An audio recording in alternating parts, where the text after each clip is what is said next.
जोहार जय हिंद साथियों, आप सभी का स्वागत है हमारे यूट्यूब चैनल तेजस डिफेंस एकेडमी पे। ठीक है, तो आज एक और नोटिस जारी हुआ है झारखंड कर्मचारी चयन आयोग के द्वारा। ठीक है, और एक नया सुनहरा अवसर मिलेगा उन अभ्यर्थियों के लिए जो मैट्रिक पास हैं। ठीक है, तो मैट्रिक पास अभ्यर्थियों के लिए एक खुशखबरी है।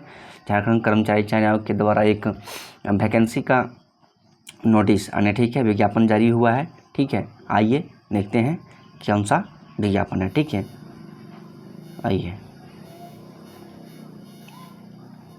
देखिए, विज्ञापन संख्या 23/2024। ठीक है, और जो परीक्षा का नाम है वो देखिए क्या है, झारखंड क्षेत्रीय कार्यकर्ता प्रतियोगिता परीक्षा 2024। ठीक है, झारखंड क्षेत्रीय कार्यकर्ता प्रतियोगिता परीक्षा 2024 JFWCE। ठीक है, 2024। आइए देखते हैं।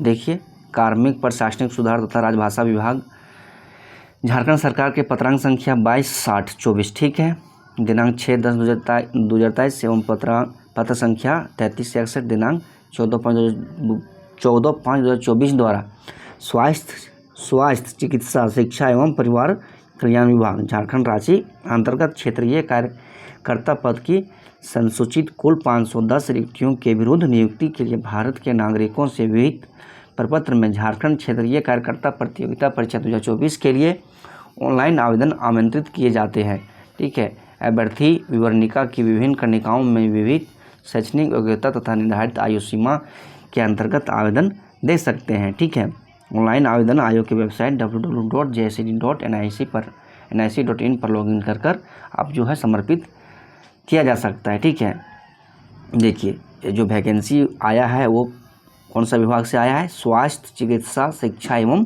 परिवार कल्याण विभाग झारखंड रांची। ठीक है, और इसके अंतर्गत जो क्षेत्रीय कार्यकर्ता पद का कुल 510 रिक्तियां के विरुद्ध नियुक्ति निकली है। ठीक है, तो पोस्ट का नाम क्या हो गया, क्षेत्रीय कार्यकर्ता। ठीक है, क्षेत्रीय कार्यकर्ता। और ये जो विभाग से संबंधित है वो विभाग है स्वास्थ्य चिकित्सा शिक्षा एवं परिवार कल्याण विभाग। ठीक है, चलिए, इसमें कुल 510 पदों की रिक्तियां निकली है। ठीक है, आइए देखते हैं इसका परीक्षा शुल्क क्या है। ठीक है, परीक्षा शुल्क जो है 100 रुपया है। ठीक है, और इसमें जो है झारखंड राज्य की अनुसूचित जनजाति, ठीक है, यानी कि ST और SC जाति के अभ्यर्थियों के लिए परीक्षा शुल्क जो है मात्र 50 रुपया है। ठीक है, चलिए आगे देखते हैं। देखिए, रिक्तियों के विवरणी देख लीजिए। पदनाम देखिए क्या हो गया, पदनाम क्षेत्रीय कार्यकर्ता। ठीक है, स्वास्थ्य चिकित्सा शिक्षा एवं परिवार कल्याण विभाग। ठीक है, देखिए इसमें अनारक्षित सीट कितना है, 230 है। ठीक है, और अनुसूचित जनजाति हेतु 133 पद है। ठीक है, जिसमें 3 पद जो है आदिम जनजाति के लिए सम्मिलित है। तीसरा देखिए, अनुसूचित जाति के लिए 44 सीट है। अत्यंत पिछड़ा वर्ग यानी BC 1 के लिए 45 सीट है, और पिछड़ा वर्ग 2 यानी BC 2 के लिए 7 पद है। ठीक है, चलिए आगे देखिए, आर्थिक रूप से कमज़ोर वर्ग यानी कि EWS के लिए जो है 51 पद है। ठीक है, तो कुल टोटल कितना पद है, 510 पद है। ठीक है, यानी कि कुल जो है रिक्तियों की संख्या 510 है। चलिए आगे देखिए, आइए देख लीजिए। कंडिका नंबर 3 देखिए, पदनाम एवं वर्गीकरण, क्षेत्रीय कार्यकर्ता पद है। ठीक है, स्वास्थ्य चिकित्सा शिक्षा एवं परिवार कल्याण विभाग। ठीक है, ये जो है राजपत्रित है, समूह का नौकरी है ये। ठीक है, देखिए इसका पे मैट्रिक्स लेवल कितना है, लेवल 1 है, जिसका ग्रेड पे 18,000 से लेकर 56,900 है। ठीक है, देखिए न्यूनतम शैक्षणिक योग्यता क्या है। ठीक है, अभ्यर्थियों को आयोग में आवेदन प्राप्त होने की अंतिम तिथि तक मान्यता प्राप्त शैक्षणिक संस्थान से न्यूनतम मैट्रिक 10वीं कक्षा उत्तीर्ण अनिवार्य होगा। ठीक है, तो देखिए न्यूनतम शैक्षणिक योग्यता जो है वो मैट्रिक पास है। ठीक है, चलिए ये सब जो खेल में छूट मिलता है वो है। ठीक है, और आगे देखिए कि कब से ये फॉर्म फिलअप होगा। ठीक है, अच्छा आइए पहले देख लीजिए इसका उम्र का गणना हो जो है वो कब से किया जाएगा। क्षेत्रीय कार्यकर्ता पद स्वास्थ्य चिकित्सा शिक्षा एवं परिवहन कल्याण विभाग। ठीक है, पद नाम हो गया वो, पोस्ट का नाम। और न्यूनतम उम्र सीमा की गणना हेतु जो है संदर्भ तिथि क्या है, 1/8/2024 है। ठीक है, और अधिकतम उम्र की गणना हेतु संदर्भ तिथि क्या है, वो भी 1/8/2024 है। ठीक है, यानी कि 1/8/2024 तक जिसका उम्र 18 साल हो जा रहा है, ठीक है, वो फॉर्म को भर सकते हैं। ठीक है, और जिनका अधिकतम उम्र जो है 1/8/2024 तक, अगर 1/8/2024 को जो उसका उम्र का सीमा है वो ज़्यादा पार कर जा रहा है तो वो फॉर्म फिलअप नहीं कर पाएंगे। ठीक है, चलिए आगे देखिए न्यूनतम उम्र सीमा कितना है, 18 वर्ष है। और अधिकतम उम्र सीमा जो है वो जनरल के लिए 35 वर्ष हो गया, अत्यंत पिछड़ा वर्ग BC 1 एवं BC के लिए 37 वर्ष हो गया, और महिला अनारक्षित आर्थिक रूप से कमजोर वर्ग अत्यंत पिछड़ा वर्ग अनुसूची 1 एवं अनुसूची 2 के लिए 38 वर्ष हो गया। ठीक है, और अनुसूचित जनजाति और अनुसूचित जाति पुरुष एवं महिला के लिए 40 वर्ष है। चलिए ये तो सारा विज्ञापन में ही रहता है। आइए इसका आप सिलेबस देखते हैं, क्या सिलेबस है इसका। ठीक है, उसके पहले देखते हैं कि फॉर्म फिलअप कब से होगा। आइए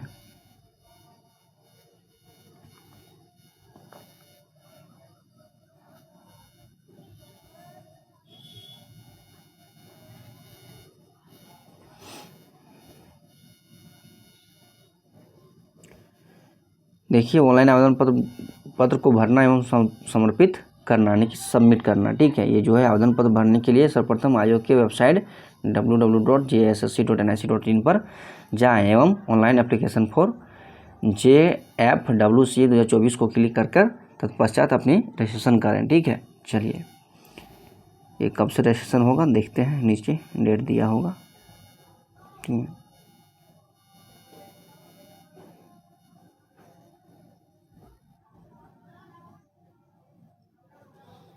देखिए रजिस्ट्रेशन करने का जो तिथि है यानी कि फॉर्म जो ऑनलाइन होगा वो 1/8/2024 से शुरू होगा और 31/8/2024 की मध्यरात्रि तक फॉर्म फिलअप होगा। ठीक है, और खा देखिए परीक्षा शुल्क का भुगतान करने के लिए जो है दिनांक 2/9/2023 की मध्यरात्रि तक है। ठीक है, यानी कि 2/9 तक। ठीक है, यानी 2 सितंबर तक। देखिए फ़ोटो एवं हस्ताक्षर अपलोड करने कर आवेदन पत्र का प्रिंट आउट लेने के लिए जो है 4/9/2024 की मध्यरात्रि तक है। ठीक है, और अगर आपका फॉर्म भरने में कोई दिक्कत हो गया है तो उसमें मॉडिफिकेशन के लिए 6/9 से 8/9/2024 की मध्यरात्रि तक ऑनलाइन आवेदन पत्र में अभ्यर्थी का नाम, जन्मतिथि, ईमेल आईडी एवं मोबाइल संख्या को छोड़कर किसी भी अशुद्धि प्रविष्टि को संशोधन करने के लिए यानी मॉडिफिकेशन करने के लिए पुनः खोली जाएगी, जिसके माध्यम से वैध अभ्यर्थी ऑनलाइन आवेदन पत्र की अशुद्धियाँ संशोधित कर सकेंगे। ठीक है, यानी कि जो आप अशुद्धियाँ हो गई है, गलती हो गई है, उसको आप सुधार सकते हैं। तो दिनांक 6/9/2024 से 8/9/2024 तक। ठीक है, चलिए आगे देखते हैं सिलेबस को। ठीक है, ये तो हो गया कब से ऑनलाइन होगा। ठीक है, देखिए ये परीक्षा का जो मोड है वो क्या होगा, आयोग द्वारा कंप्यूटर बेस्ड या OMR आधारित परीक्षा ली जाएगी। ठीक है, अभी ये कंफर्म नहीं है पर ये लिख रहा है कि CBT कंप्यूटर बेस्ड या फिर OMR आधारित परीक्षा ली जाएगी। परीक्षा आदि विभिन्न समूहों में लिया जाता है तो अभ्यर्थियों के प्राप्तांक का नॉर्मलाइजेशन किया जाएगा एवं मेधा सूची उनके प्राप्तांक के नॉर्मलाइज अंक के आधार पर तैयार किया जाएगा तथा परीक्षाफल प्रकाशन के पश्चात उन्हें नॉर्मलाइज अंक ही दिया जाएगा। चलिए परीक्षा का स्वरूप जो है वो निम्न प्रकार होगा। क्या होगा देखिए,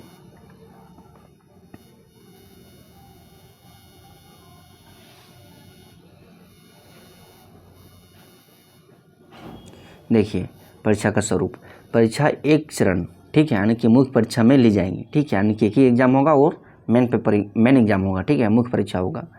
परीक्षा में सभी प्रश्न वस्तुनिष्ठ एवं बहुविकल्पीय उत्तर युक्त होंगे। एक प्रश्न का पूर्ण अंक 3 अंक होगा। ठीक है, प्रत्येक सही उत्तर के लिए आपको 3 अंक दिए जाएंगे तथा प्रत्येक गलत उत्तर के लिए आपको एक अंक की कटौती की जाएगी। ठीक है, यानी कि 1/3 आपका नेगेटिव रहेगा। भाषा विषयों को छोड़कर अन्य विषयों के प्रश्न हिंदी एवं अंग्रेजी भाषा में होंगे, ठीक है, यानी बाइलिंगुअल होगा।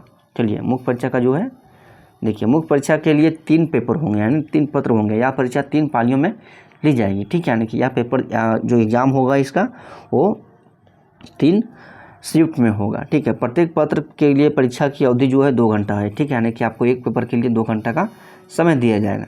देखिए पेपर 1 भाषा ज्ञान का पेपर होगा, लैंग्वेज पेपर, ठीक है, लैंग्वेज नॉलेज का पेपर जो आपका है वो होगा। कुल प्रश्न 120 रहेगा और परीक्षा अवधि का समय जो है 2 घंटा रहेगा। हिंदी भाषा ज्ञान से संबंधित 80 प्रश्न पूछे जाएंगे और अंग्रेजी भाषा ज्ञान से 40 प्रश्न पूछे जाएंगे, ठीक है। भाषा ज्ञान में प्राप्त अंक मात्र क्वालिफाइंग होगा, ठीक है, यानी कि अर्हक होगा, ठीक है, क्वालिफाइंग होगा, जिसमें उत्तीर्ण होने के लिए हिंदी एवं अंग्रेजी भाषा ज्ञान में प्राप्तांक अंकों को जोड़कर 30% करना निर्धारित रहेगा, ठीक है, यानी कि आप हिंदी अंग्रेजी दोनों मिला के आपको 30% अंक प्राप्त करना है, ठीक है। ये क्वालिफाइंग पेपर है, ठीक है। क्वालिफाइंग पेपर अगर आप क्वालिफाइंग नहीं करिएगा तो आपका नेक्स्ट पेपर जो है चेक नहीं होता है, ठीक है।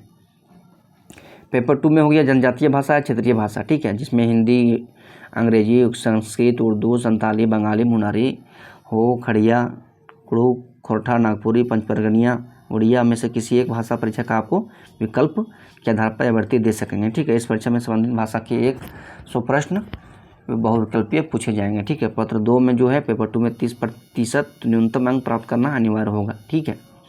चलिए अब देखिए पेपर 3 जो है इसमें कुल 120 प्रश्न पूछे जाएंगे और 2 घंटा का आपको वक्त दिया जाएगा, ठीक है। इसमें इसका सिलेबस देखिए, सामान्य अध्ययन जो है वो 40 प्रश्न का पूछा जाएगा और झारखंड राज्य से संबंधित 50 प्रश्न पूछे जाएंगे और सामान्य गणित से आपको 10 प्रश्न पूछे जाएंगे और सामान्य विज्ञान से 20 प्रश्न पूछे जाएंगे, ठीक है। सामान्य ज्ञान परीक्षा में 30% अंक प्राप्त करना अनिवार्य होगा, ठीक है, यानी कि पेपर 3 में जो है आपका सामान्य अध्ययन जो हो गया, जनरल जीएस जो हो गया, जनरल जीके वो 40 प्रश्न के पूछे जाएंगे और झारखंड राज्य से संबंधित ज्ञान 50 प्रश्न के पूछे जाएंगे, ठीक है।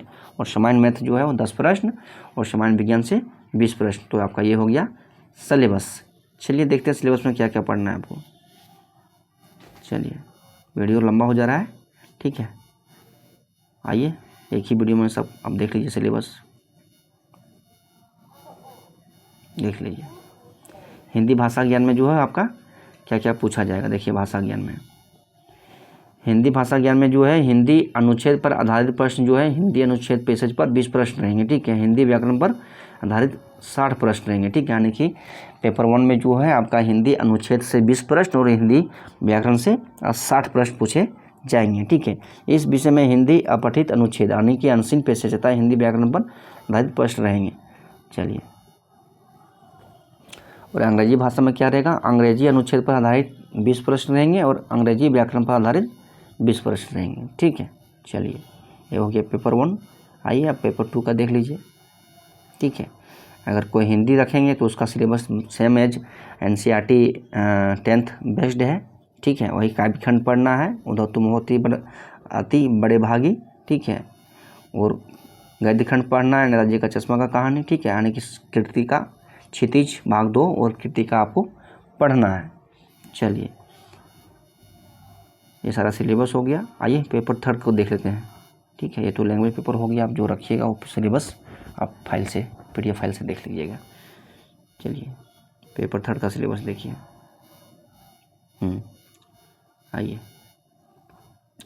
सामान्य अध्ययन से देखिए क्या क्या पूछा जाएगा। सो इसमें प्रश्नों का उद्देश्य अभ्यर्थी के आसपास के वातावरण की सामान्य जानकारी तथा समाज में उनके अनुप्रयोग के संबंध में उसकी योग्यता की जांच करना होगा, ठीक है। वर्तमान घटनाओं और दिन प्रतिदिन की घटनाओं के सूक्ष्म अवलोकन तथा उनके प्रति वैज्ञानिक दृष्टिकोण जैसे मामलों की जानकारी जैसा कि किसी भी शिक्षित व्यक्ति से अपेक्षा की जाती है, ठीक है। इसमें भारत देश एवं झारखंड राज्य के संबंधित विशेष रूप से यथासंभव प्रश्न पूछे जा सकते हैं समसामयिकी विषय पर, ठीक है। राष्ट्रीय एवं राज्य स्तरीय पुरस्कार, भारतीय भाषाएं, पुस्तक, लिपि, राजधानी, मुद्रा, खेल खिलाड़ी, महत्वपूर्ण घटनाएं, भारत का इतिहास, संस्कृति, भूगोल, पर्यावरण, स्वतंत्रता आंदोलन, भारतीय कृषि, ठीक है, और प्रकृति संसाधनों की प्रमुख विशेषताएं एवं भारत का संविधान एवं राज्य व्यवस्था, पंचायती राज, सामुदायिक विकास, झारखंड राज्य की सामान्य जानकारी आदि से संबंधित 40 प्रश्न पूछे जाएंगे आपको, ठीक है। चलिए झारखंड का जो है आप देखिए, जिससे 50 प्रश्न पूछे जाएंगे आपको। झारखंड राज्य के भूगोल, ठीक है, इतिहास, सभ्यता, संस्कृति, भाषा, साहित्य, स्थान, खान खनिज, उद्योग, राष्ट्रीय आंदोलन में झारखंड का योगदान, विकास योजनाएं और खेल खिलाड़ी इत्यादि से आपको कुल 50 प्रश्न पूछे जाएंगे झारखंड जीके का, ठीक है। और देखिए, गणित से क्या पूछा जाएगा, यानी कि मैथ से। इस विषय में सामान्य नेता या गणित से संबंधित प्रश्न रहेंगे। सामान्यतः इसमें मैट्रिक कक्षा स्तर के प्रश्न रहेंगे, ठीक है। और देखिए, विज्ञान, सामान्य विज्ञान के प्रश्न में दिन प्रतिदिन के अवलोकन एवं अनुभव पर आधारित विज्ञान की सामान्य समझ एवं परिबोध से संबंधित विषय रहेंगे, जैसे कि एक सुशिक्षित व्यक्ति से जिसने किसी विज्ञान विषय के विशेष अध्ययन नहीं किया हो अपेक्षित है, ठीक है। तो आपका ये हो गया सिलेबस। चलिए, ठीक है, तो आप लोग फॉर्म को भरिएगा, ठीक है। ये फॉर्म शुरू होगा 1 अगस्त से भरने के लिए, ठीक है। चलिए, तो ये जानकारी कैसा लगा आप लोगों को? अगर ये जानकारी अच्छा लगा होगा तो हमारे यूट्यूब चैनल तेजस डिफेंस एकेडमी को आप लोग सब्सक्राइब करिए, ठीक है। और इस बहाली के लिए जो है हिंदी और खोटा का सिलेबस जो है जारी है, ठीक है। वो मुफ्त में पढ़ सकते हैं हमारे यूट्यूब चैनल पर। हिंदी का जो है सिलेबस पढ़ाया हुआ है, ठीक है। वहाँ से आप देखिए, काव्यखंड पूरा है, गद्यखंड का 2 चैप्टर हुआ है और सारी शेष जितने भी चैप्टर अध्याय बचे हुए हैं उनको इस पर बताया जाएगा। प्लस में झारखंड जीएस का प्रश्न भी इसमें दिया जा रहा है, ठीक है, प्रीवियस ईयर पूछा हुआ। तो आप लोग यहाँ से फ्री में मुफ्त में पढ़ सकते हैं, ठीक है। चलिए, तो हमारे यूट्यूब चैनल को आप लोग सब्सक्राइब करिए, ठीक है, अपने दोस्तों के बीच में शेयर करिए, ठीक है। तो आज के वीडियो को यहीं पर समाप्त करते हैं, तब तक के लिए जय हिंद।